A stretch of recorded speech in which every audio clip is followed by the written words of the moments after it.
Bonjour à tous, ici Priscille pour le streetcast dans les bouchons. Streetcast qui porte vraiment très très bien son nom ce matin. Alors ce matin j'écoutais un des derniers streetcasts de Matt qui expliquait son désarroi dans les bouchons parce qu'il avait vu son temps de parcours doublé. Donc je compatis Mathieu parce que je sais ce que c'est, je sais ce que c'est, même si très honnêtement j'aimerais pouvoir ne passer que 30 minutes dans ma voiture pour aller travailler. Donc ce matin, toute fraîche, après avoir bien fait toutes mes routines du Miracle Morning, m'être levée super tôt et tout, j'étais en pleine forme. Voilà, à 7h12 j'étais dans ma voiture, donc un peu en avance par rapport à mon timing. Et là, j'ai commencé par mettre déjà 8 minutes pour faire les 500 premiers mètres.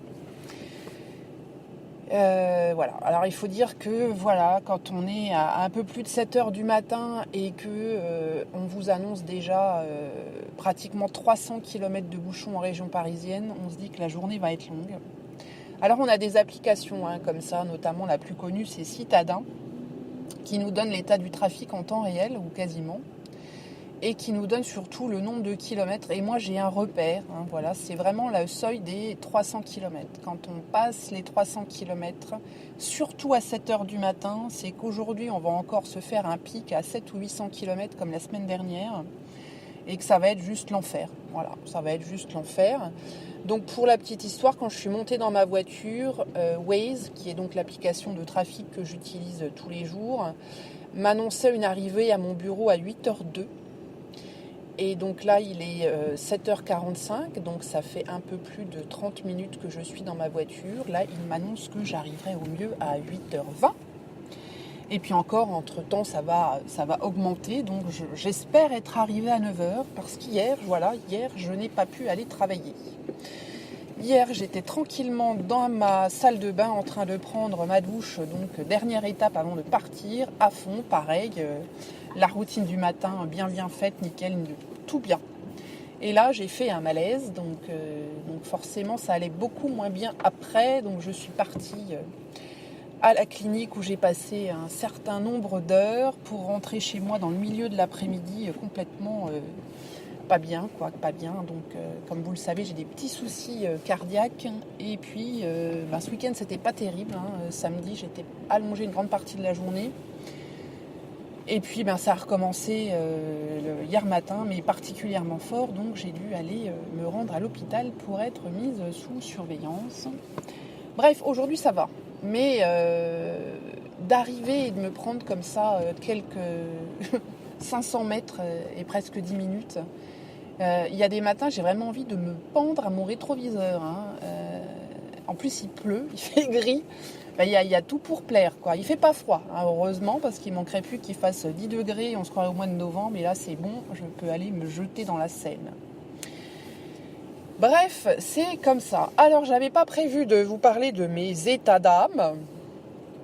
Je voulais vous parler de mon nouveau petit joujou parce que donc vendredi matin, j'étais en RTT et j'en ai profité pour aller à l'Apple Store de Parly 2, donc au Chennai, pour acheter ma petite iWatch série 3. Oui, j'ai craqué, j'en avais parlé dans le streetcast sur la Keynote et voilà, comme j'avais un RTT ce jour-là. Alors en plus, moi, j'avais pas vu que c'était le jour de la sortie.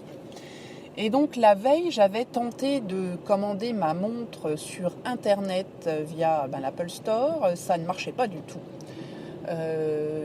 J'arrivais pas à voir la montre, le truc, le machin, je pouvais pas prendre rendez-vous, donc je me suis dit je vais aller à la boutique la plus proche, et là on m'annonce que ça ouvre exceptionnellement à 8h du matin au lieu de 10h, parce que a priori c'est le jour de lancement de l'iPhone 8, l'iWatch, machin, tout ça. Oh là là là là là là. Alors mon fils aîné Valentin, qui était la semaine dernière à la maison, me dit écoute maman, on va y aller de bonne heure. Parce que la dernière fois que j'y suis allée pour acheter l'iPhone 7, il y avait quand même une queue jusqu'à la sortie du centre commercial à la première heure du matin. Je me dis, oh là là, mon Dieu. Il me dit, on y va. On voit s'il y a vraiment trop de monde, on demande à l'accueil comment il faut faire, et puis au pire on rentre, puis on se recouche. Hein, voilà, mon fils, il a toujours des solutions simples à des problèmes simples, en fait, donc c'est très bien. Donc nous voilà partis de bonne heure et de très bonne humeur vendredi matin, pour arriver à 8h et des brouettes à l'Apple Store de Paris 2, et là, surprise, nous étions les premiers clients, mais vraiment les premiers, il n'y avait personne. Alors le store était ouvert, il y avait des gardes du corps dans tous les coins.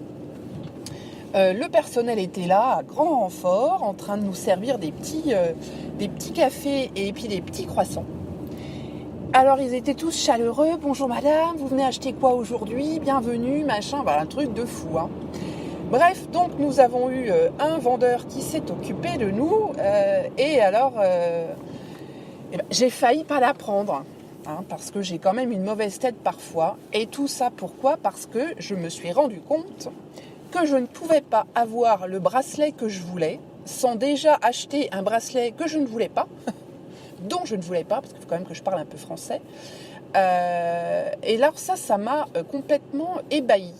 Pourquoi on ne peut pas acheter le petit boîtier d'un côté et puis le bracelet qu'on veut de l'autre. Enfin, je veux dire, alors le monsieur commence à m'expliquer, oui mais madame, c'est pour des problèmes logistiques. Alors merci, c'est vrai. Alors je lui dis, excusez-moi monsieur, mais je travaille dans la logistique. Et je comprends votre problème de vouloir mettre absolument le petit bracelet dans la boîte, et qu'effectivement, si tu dois faire toutes les combinaisons, ça démultiplie un peu les SKU, et au bout d'un moment, c'est difficilement gérable. Ok, ça je le comprends. Mais pourquoi, dans ce cas, ne pas faire juste, en plus du standard, une gamme où il y a juste le boîtier, donc la montre en tant que telle, et puis après, on ajoute la montre, le bracelet que l'on veut. Parce que franchement, moi, acheter un bracelet dont j'ai pas envie pour avoir un autre bracelet dont j'ai envie, ça me dépasse. Bref, donc j'étais un peu frustrée. Je l'ai dit au monsieur. Il n'était pas content. Je lui ai dit, écoutez, moi je ne comprends pas pourquoi est-ce que je ne peux pas choisir tout de suite d'avoir ma montre telle que je le veux, avec pas le bracelet que je ne veux pas. Après tout. Bon. Alors vous avez trouvé, c'est un truc de blonde, etc., mais je trouve ça complètement anormal. Bref. Mon fils me laisse mariner un peu, il me connaît. Et puis, alors on a déjà vu tous les bracelets, les machins, les trucs, on a refait des essais et tout ça. Et puis, du coup, je me dis, je vais prendre le bracelet de base, donc le truc en plastique, avec le petit boîtier en aluminium brossé, là. Et puis, mes fils, c'est bientôt mon anniversaire, le 2 octobre. Noël n'est pas loin non plus. Donc, vous m'offrirez le bracelet dont j'ai envie. Et là, deuxième drame. On m'explique que pour avoir le boîtier en alu brossé, je ne peux pas avoir le bracelet rose poudré dont je veux en plastique. Il faut que j'achète le gris, parce que c'est comme ça dans la boîte. Et qu'en plus, dont je ne veux pas, parce qu'il est quand même pas beau. Bref, et en plus, après, je dois quand même acheter mon bracelet rose à part. Donc là, deuxième petite tension. Peut-être pour ça que mon cœur, le lendemain, il n'était pas bien. Parce qu'alors là, je trouvais ça quand même fantastique. Qu'il fasse une discrimination avec le bracelet cuir, le machin, le truc. Bon, ça se discute, mais certes. Mais même dans le truc bas de gamme en plastique, on peut même pas avoir celui qu'on veut, d'entrée de jeu, comme ça, sans avoir à acheter l'affreux truc gris qui va avec le gris. Et pas autre chose. Alors là, j'étais vraiment sciée. Mon fils a fait preuve de beaucoup de tact, m'a expliqué, écoute maman, ça va, il n'est pas trop cher, machin, tout ça, bon, ok. Donc nous l'avons pris quand même. Mais le truc fou, c'est que vraiment, à ce moment-là, je me sentais pas bien d'acheter cette montre. Alors, je ne sais pas comment vous expliquer, parce que j'avais vraiment envie de la montre, et le fait que je ne puisse pas avoir le setup dont je rêvais, sans avoir à payer des trucs dont je ne rêve pas, je trouvais ça comme avoir un couteau sous la gorge. et être obligée d'acheter un truc dont je n'ai absolument pas besoin. D'ailleurs, aussitôt qu'ils m'ont emmené le bracelet, le gris, je l'ai viré, j'ai mis le rose, je l'ai refoutu dans sa boîte, il est expédié dans le placard où je mets toutes les boîtes vides. Donc il n'est pas prêt de ressortir de sa boîte, le machin. Voilà, je me sentais mais frustrée d'être obligée d'acheter un truc dont j'ai pas besoin. Bon, bref. Ensuite, j'ai pris les petits écouteurs sans fil. Voilà. Alors j'étais assez dubitative au départ. Mon fils me dit, il faut que tu vois avec les écouteurs filaires s'ils tombent de tes oreilles ou pas. Bon, alors moi, ils avaient un petit peu tendance à tomber, mais il fallait quand même que je bouge beaucoup. Donc j'ai testé les sans fil. Alors là, j'ai dansé, mis la tête en bas, tout ça. Très bien, ça n'a pas bougé du tout. Donc je suis partie avec les petits écouteurs aussi sans fil, la petite assurance Care machin. Enfin bon bref, ça, vous imaginez bien, ça me fait une belle petite sonnette. Même si j'ai pris le boîtier de base, bon j'ai quand même pris le truc cellulaire aussi. J'ai activé donc l'abonnement cellulaire chez Orange, puisque je suis chez Orange. Et là, deuxième petite arnaque du jour, parce que quand on s'était renseigné avec mon fils, on nous expliquait qu'il fallait avoir un abonnement multisim chez Orange, ce que j'ai. Et justement, j'ai droit à une deuxième carte SIM que je n'utilise pas. Donc, parfait, je me dis, c'est nickel, je vais pouvoir l'utiliser pour ma montre.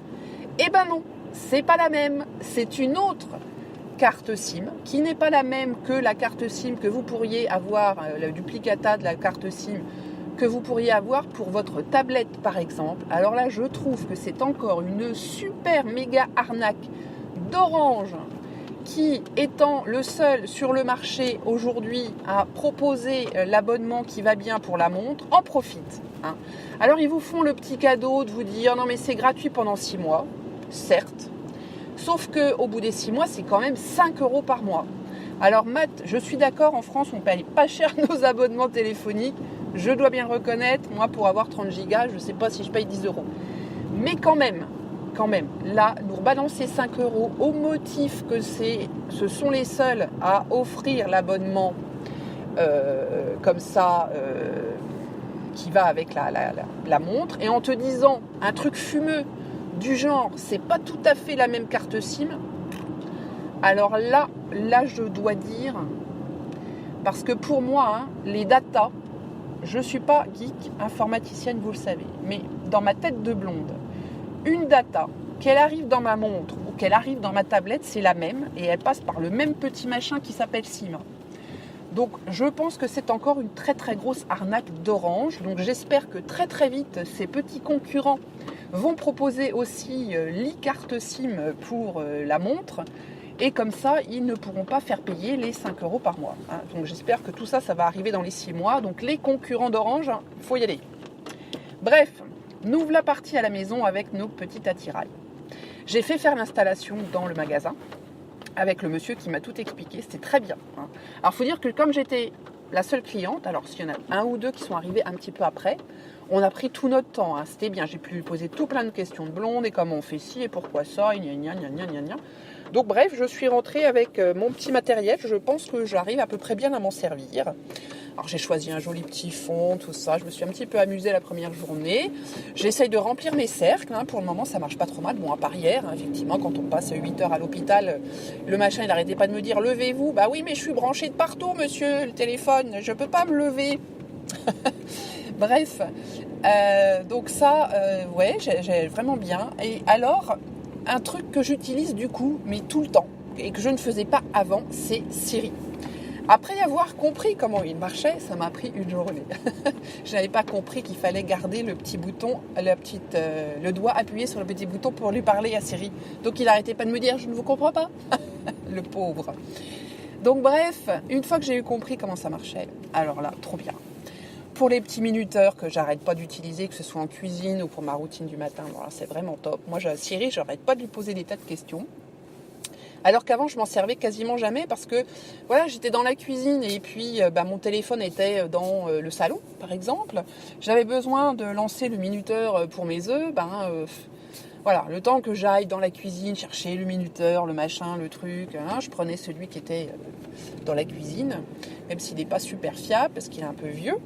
Et puis ça faisait très bien l'affaire. Donc là, j'arrête pas de lui mettre des minuteurs. Pareil pour mes routines du matin, pour être sûr que je fais bien que 10 minutes de lecture, 10 minutes de ci, 10 minutes de là, et que j'aille pas déborder. Je lui remets un petit truc. Alors en plus, c'est de l'humour, hein, Siri, donc c'est assez drôle. Enfin voilà, donc je redécouvre un peu cette utilisation de Siri, lui faire créer des notes. J'ai testé la création de notes dans Evernote. Alors j'ai fait juste un truc test, ça a fonctionné. J'ai essayé de faire un truc, il faudrait que je fasse un truc un petit peu plus compliqué. Voilà, après j'écoute de la musique aussi sur ma montre avec mes super petits écouteurs. Alors je peux danser, tout ça, ça tient super bien.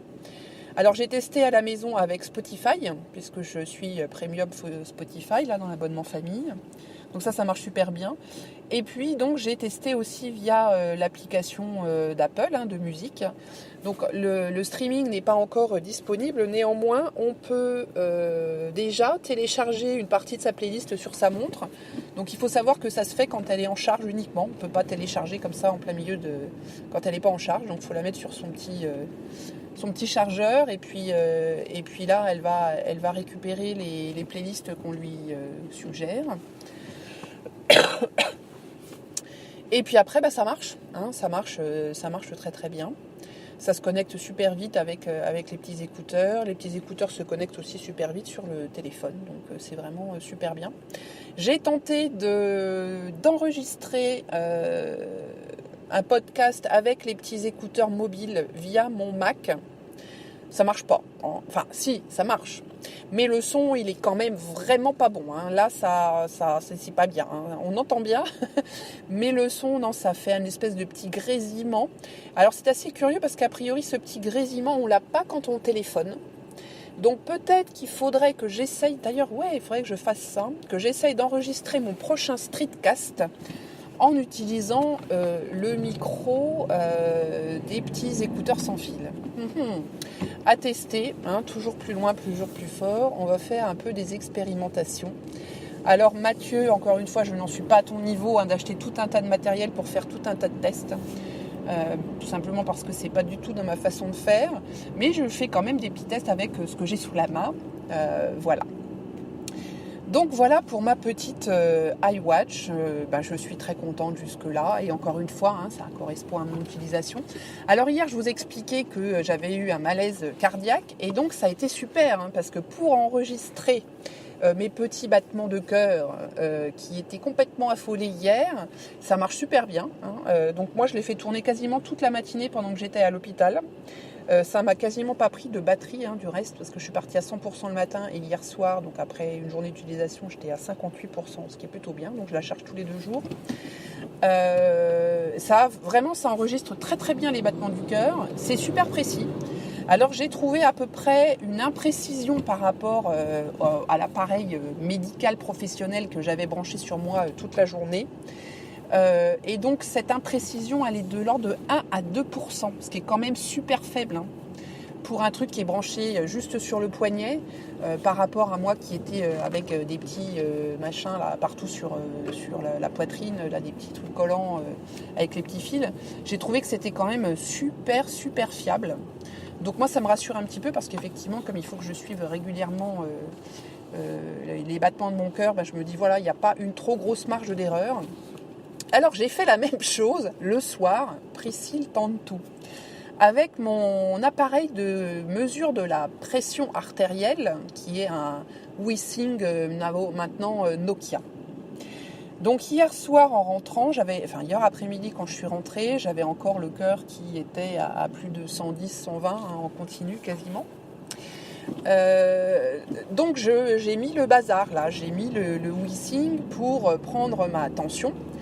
Et l'appareil, en même temps qu'il prend la tension, il prend les battements du cœur. Et là, ce fut le drame, parce que j'avais la montre d'un côté qui m'indiquait mes battements de cœur. Et alors, le Withings, j'ai fait quand même 4 prises, l'une derrière l'autre. Alors la tension, je ne saurais pas dire si c'était bien, mais a priori, ça correspond à peu près à la tension que j'avais en sortant de l'hôpital. Mais alors, pour les battements de mon cœur, il m'indiquait invariablement 80.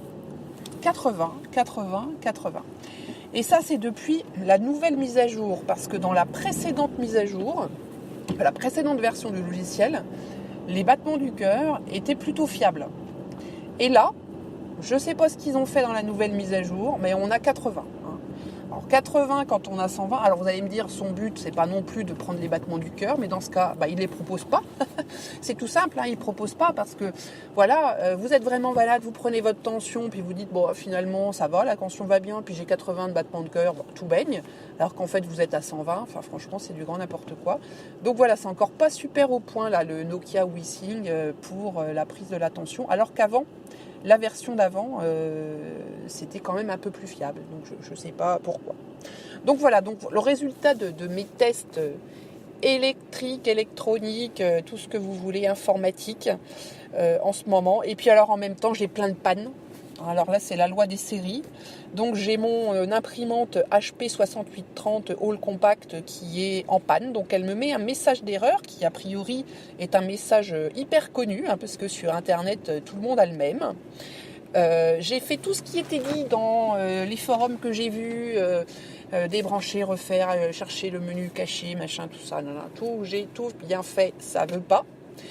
Ça veut pas, et bien comme un fait exprès, elle est plus sous garantie depuis 6 mois. Et là, je dois dire que c'est ma 3e imprimante HP. J'aime beaucoup cette marque normalement parce que c'est compact, c'est plutôt joli, ça se branche, ça marche. On trouve facilement les fournitures, même si elles coûtent 3 bras. Mais voilà. Mais ce truc-là, c'est la 3e imprimante que j'ai qui tombe en panne systématiquement dans les quelques mois de la fin de la garantie. Et je trouve ça absolument scandaleux parce que je suis persuadée que c'est encore une histoire d'obsolescence programmée. Parce que c'est pas non plus l'utilisation que j'ai de mon imprimante. Je ne sais pas si en 1 an et demi, elle a fait, allez, on va dire 150 impressions, peut-être 200, on va dire 200. C'est tout. Et que le truc il soit en panne en vous disant que la tête d'impression il faut la changer. Alors je suis allée voir sur les réseaux. Alors dans certains cas, il y a certaines personnes qui ont réussi, bien que la garantie soit finie, à se faire échanger l'imprimante. D'autres, ils ont été se faire voir chez Plumeau. Je trouve ça pitoyable parce que c'est quand même pas donné, là, cette imprimante couleur, recto verso, machin bidule. J'ai quand même pas payé ça 150 €. Mais bien plus que ça. Et là, voilà, 1 an et demi, c'est mort. Je suis dégoûtée. Donc, bref, on va voir ce que ça donne. Et puis, l'autre problème technique, c'est hier soir, pour enregistrer le podcast Productive You, impossible de faire fonctionner le Yeti. Alors, le Yeti, il était bien allumé, il était bien branché en USB sur le Mac. Et Audacity, qui est donc le logiciel que j'utilise depuis toujours pour enregistrer les podcasts, il voulait rien savoir. Il n'arrêtait pas de me dire qu'il y avait une erreur à l'ouverture du périphérique, qu'il fallait que j'aille vérifier. Alors vérifier quoi ? Je ne sais pas. Donc j'ai éteint, débranché, rallumé, relancé, machin truc bidule. Sauf que le problème, c'est que la première fois que j'ai lancé l'enregistrement, j'ai pas fait gaffe. J'ai appuyé sur enregistrer d'Audacity. Hop, aussitôt, je suis partie sur mon application Evernote, comme d'habitude, pour mes notes. J'ai tout enregistré, tout va bien, tatati, tatata. J'arrive à la fin, je vais pour faire fin d'enregistrement, et là, il n'y a rien. Bon, c'est ballot. Bon, alors, je reclique, et là, en fait, c'était le petit curseur qui avance d'habitude. Là, il clignotait, mais il avançait pas. Je reclique, et je vois que, là, c'est bon, ça part. Donc, hop, rebelote. J'y retourne, je recommence tout mon enregistrement, tatati, tatata. Heureusement que n'était pas très long ce podcast-là. Je reviens dans Audacity et là je me rends compte qu'effectivement il y avait bien la durée, donc je ne sais plus combien, 12 ou 15 minutes. Mais que la bande, le fil, il était plat, il était tout plat. Donc là je me dis ça n'a encore pas marché. Donc je refais un test, 2 tests, je redébranche, je remets, je retruc, je machin. Rien à faire. Et du coup, j'ai fini par enregistrer avec mes petites oreillettes de téléphone. Donc, première prise, je réécoute. Alors là, c'était pas terrible parce que dès que je bouge un tout petit peu, et alors malheureusement, moi j'ai tendance à parler avec les mains. Donc forcément, voilà, je commence un peu à m'échauffer, je pars, tatati, tatata. Et le reste, ça fait des petits mouvements du fil du téléphone. Et alors ça faisait derrière. Oh là là, je me dis, c'est pas possible. Donc, je tergiverse un peu, je la mets comme ça, je la mets pas comme ça, quand même, c'est pas terrible, tatati tatata. Donc, je recommence l'enregistrement. Donc, cette fois, en tenant le petit micro du téléphone, enfin du fil du téléphone dans la main, pour essayer de limiter au maximum tous les mouvements, que vous n'entendiez rien. Et là, je pars dans des quintes de tout de ouf, parce qu'évidemment, j'ai une espèce de trachéite là depuis quelques jours, et que la troisième prise, forcément, la voix, enfin la quatrième même, la voix commençait à se fatiguer. Donc il y avait des tout, des machins, des trucs, des bidules. Les CRS sont passés, parce qu'on a un garage à CRS pas très loin, et là, il y a eu un raffut, même avec le double vitrage, on n'entendait plus que ça. Je me suis dit, mais je ne vais pas y arriver. Et donc, ça doit être la 5e prise qui va passer demain. Alors, il y a des petits bugs dans la 5e prise. Et je n'ai pas refait une 6e prise. Il y a un moment, j'ai lu 2 fois la même phrase, machin, tout ça. Il était tard, j'étais crevée. J'ai dit, ça va partir comme ça. On va pas être trop perfectionniste. Parce que quand la technique s'en mêle, quand même, parfois c'est lourd, quand on est blonde et pas très technicienne. Enfin voilà, mes péripéties. J'espère que je vous fais au moins rire dans votre voiture ou que vous soyez en train de m'écouter. C'était un petit peu le but. J'essaie de me remonter le moral toute seule, vous allez dire. Donc là, pour la petite histoire, maintenant, mon GPS m'annonce 8h26. Yes! C'est une bonne journée qui s'annonce. Je vous souhaite à tous une bonne journée, on va dire ça. Je vous fais des grosses bises et puis on se dit à très vite. Bye bye.